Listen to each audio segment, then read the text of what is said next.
The last part as my speech.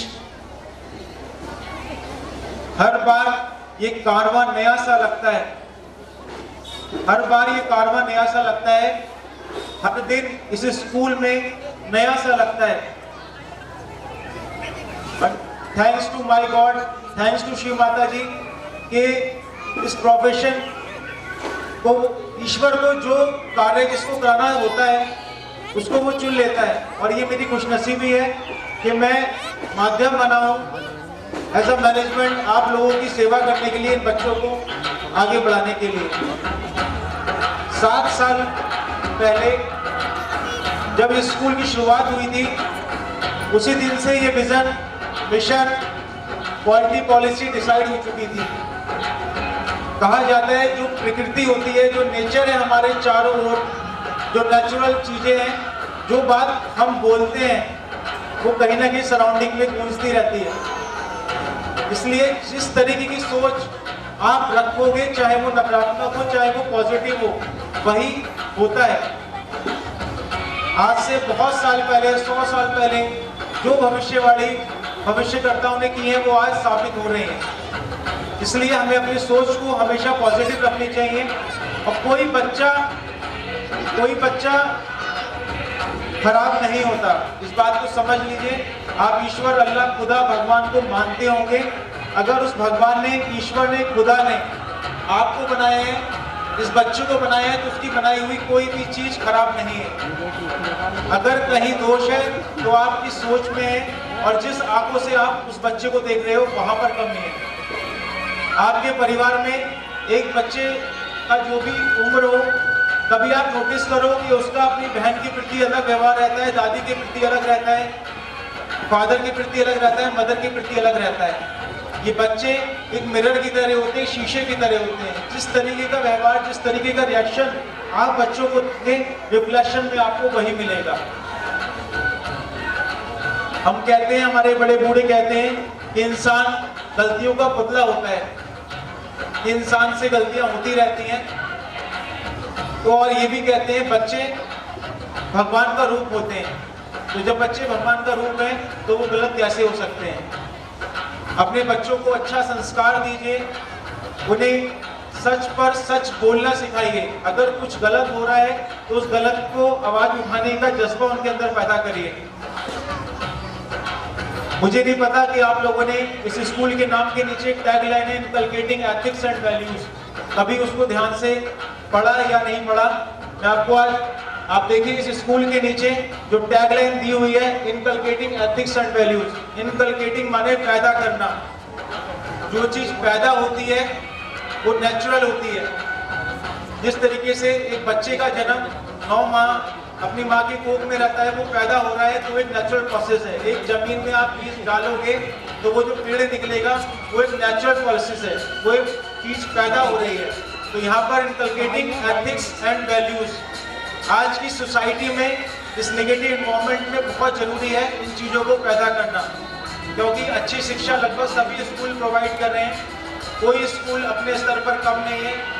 जिसके जितने resources हैं वो रिसोर्सेज के साथ में अच्छा करने की कोशिश करता है। लेकिन बहुत ज़्यादा जरूरी है कि उन एथिक्स को, उन वैल्यूज़ को आप अपने बच्चों के अंदर डेवलप कर पाएँ।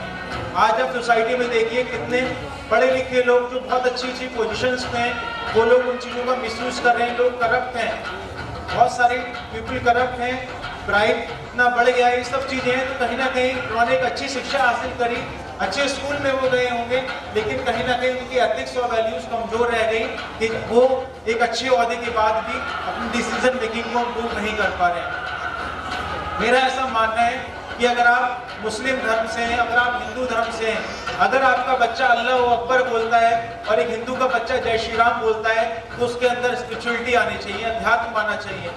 ना कि उसके जय श्री राम बोलने से, अल्लाह अकबर बोलने से दूसरे के मन में दहशत पैदा हो। ये सच्चाई है और इस सच्चाई को हमें स्वीकार करना पड़ेगा। तो इन बच्चों को ऐसी शिक्षा दीजिए, ये बच्चे वाकई में फूल की तरह हैं। इन्हें अगर आप जोड़ देंगे तो ये गुच्छा बन जाएंगे और समाज में इतना महकेंगे कि इनका कैरेक्टर बोलने से बनेगा। ऐसे ही परफॉर्मेंस बच्चों ने आज दी, जिनको आपने देखा। आप देखिए आज इन्होंने कितनी चीज़ें सीखी होंगी। ये वाकई में जो एनुअल डे है हमारा, एक उत्सव की तरह होता है। हम लोग एक उत्सव की तरह 1 महीने से इस तैयारी में लगते हैं। इस बार तो ठंड भी इतनी ज़्यादा थी और आप लोग ने बहुत पेशेंसली बैठा सुना, कितने टाइम से हम लोगों ने तैयारी करी, बहुत सारी चीज़ें हमें कलेक्ट करनी पड़ती हैं। तो एक पूरा उत्सव का माहौल होता है चीज़ों को कलेक्ट करने में, बच्चों के साथ लगने में, बच्चे भी ठंड में आते हैं प्रैक्टिस करने में। जितनी भी सक्सेस है ये सब मेरे core team members, teacher, faculty, बुआ जी, बच्चों सबको इसका श्रेय जाता है। बच्चों के विकास में, बच्चों के डेवलपमेंट में माँ का बहुत अहम योगदान रहता है। माँ ही जननी है और माँ ही बच्चों की क्रिएटर है और माँ के द्वारा ही बच्चों को संस्कार दिए जाते हैं। एक जीवंत उदाहरण देना चाहूँगा स्वामी विवेकानंद जी का।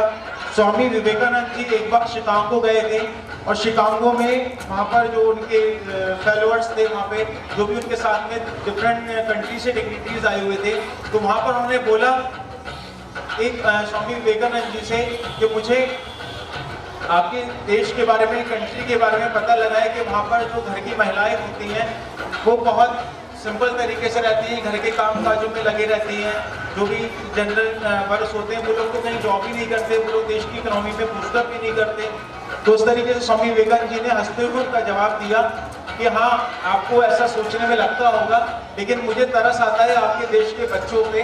उन्हें ये नहीं पता कि एक माँ होना क्या होता है, एक माँ कितने सेक्रीफाइस से अपने बच्चों को पढ़ाती है, एक माँ कितने सेक्रीफाइस से बच्चों को लालन पालन करती है। आप में से कितनी ऐसी मदर्स हैं जो हाउस वाइफ हैं? कितनी ऐसी मदर्स हैं जो हाउस वाइफ हैं? ऑलमोस्ट 50%, मोर देन 70% मैं हैंड रेज देख रहा हूँ। ये जो जॉब है आपका, ये सिंपल नहीं है, आप घर को मैनेज कर रहे हैं। तो आपको अपने ऊपर प्राउड फील होना चाहिए, आपका मैनेजमेंट होना चाहिए कि 24 आवर्स आपने अपने बच्चों के लिए कितना डिवाइड कर रखा है, कितना टाइम आप उनको दे रहे हो, कितना आप उनकी वैल्यू दे रहे हो, क्या यूटिलाइजेशन, टाइम का यूटिलाइजेशन प्लस जो कल्चर वैल्यूज हैं, जो हमारे संस्कार है, जो हमारी संस्कृति है, जो भारत की जो कोर वैल्यूज हैं, कि आप उनको वहाँ पर दे रहे हो। तो एक माँ होना आसान नहीं होता। एक बच्चे को पूरे लालन पोषण अगर आप अच्छे से कर रहे हो तो समाज में आपका बच्चा एक जब अच्छा नागरिक बनता है, देश में के अच्छे नाम रोशन में करता है, तो कहीं ना कहीं एक माँ का बहुत बड़ा रोल वहाँ पर रहता है। मेरा ऐसा मानना है कि आप पैसा कमा लो, सोना गेन कर लो, कुछ भी आप कमा लो, आपको उसके खोने का डर रहेगा। अगर आपके पास अच्छा पैसा है, सोना आपने कर रखा हो कि ये दोनों प्रीशियस चीजें हैं, तो आपको डर रहेगा। लेकिन ज्ञान अगर आपने अर्जित किया है और आपके बच्चे अगर ज्ञान से भरपूर हैं, तो किसी भी तरीके का कोई भी डर नहीं होगा।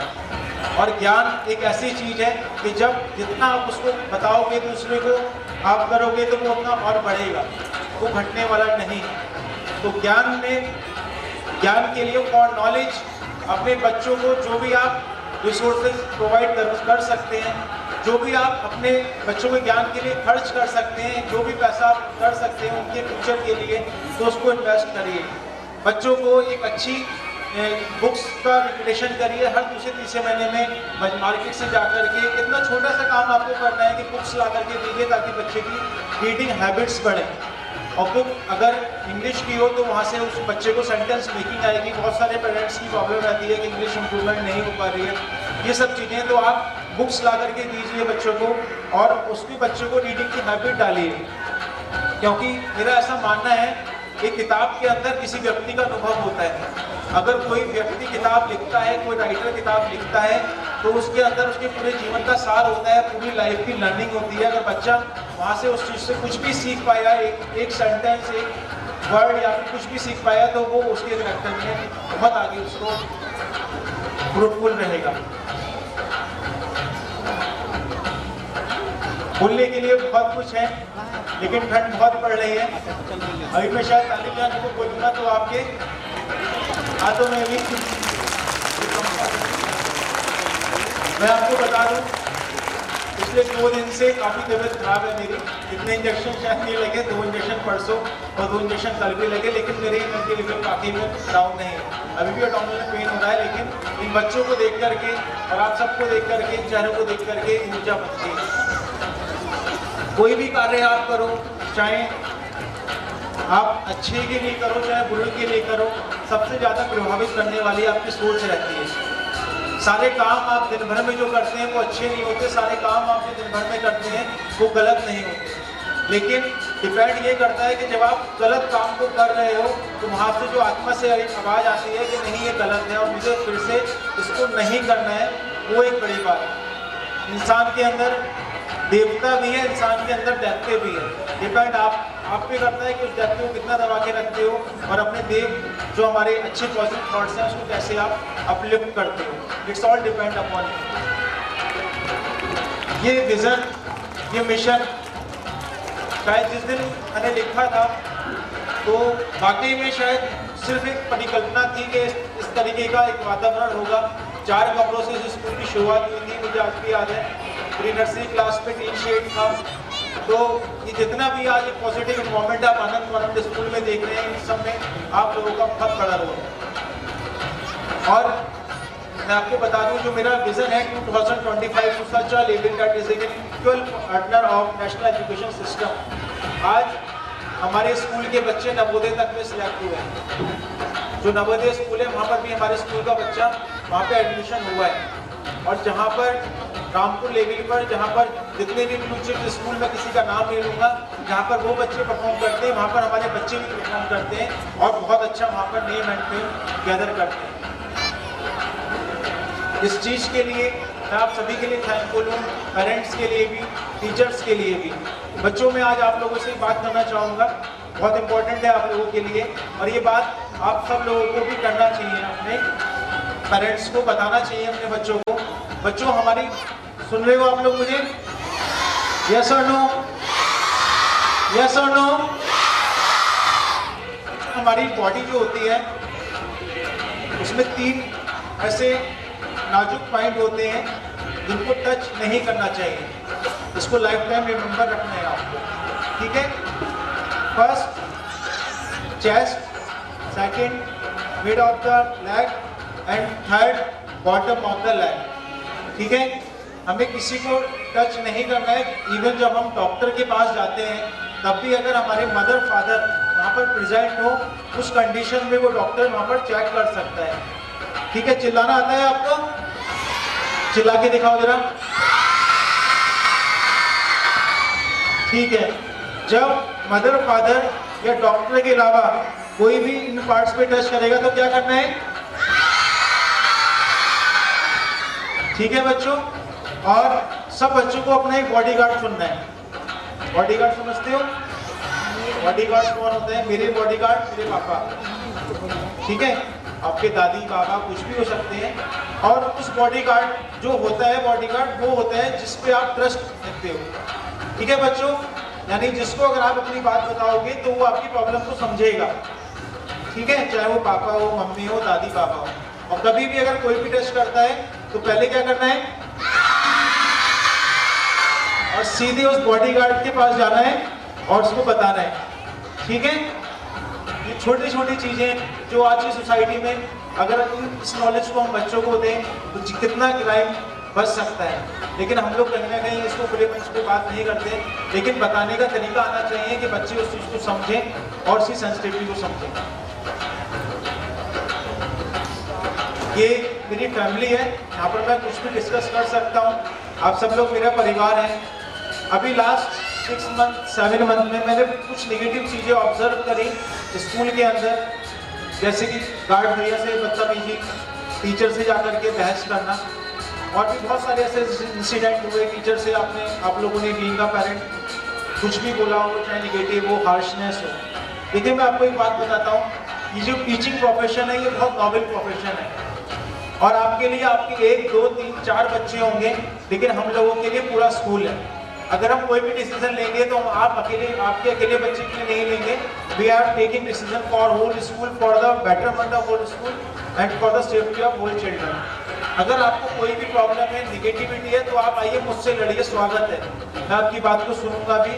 लेकिन अगर आप गार्ड भैया से लड़ेंगे, टीचर से लड़ेंगे, तो ये चीज़ मुझे अच्छी नहीं लगती। आप लड़िए मुझसे, जो चीज़ बोलना है बोलिए मुझसे, क्योंकि हर एम्प्लॉय की एक सेल्फ रिस्पेक्ट है, चाहे वो किसी भी इकोनॉमिक लेवल पे काम कर रहा हो, चाहे वो बुआ जी हो, चाहे वो गार्ड भैया हो चाहे वो टीचर हो, सबकी अपनी डिग्निटी है, सबकी अपनी प्रेजेंस है। हो सकता है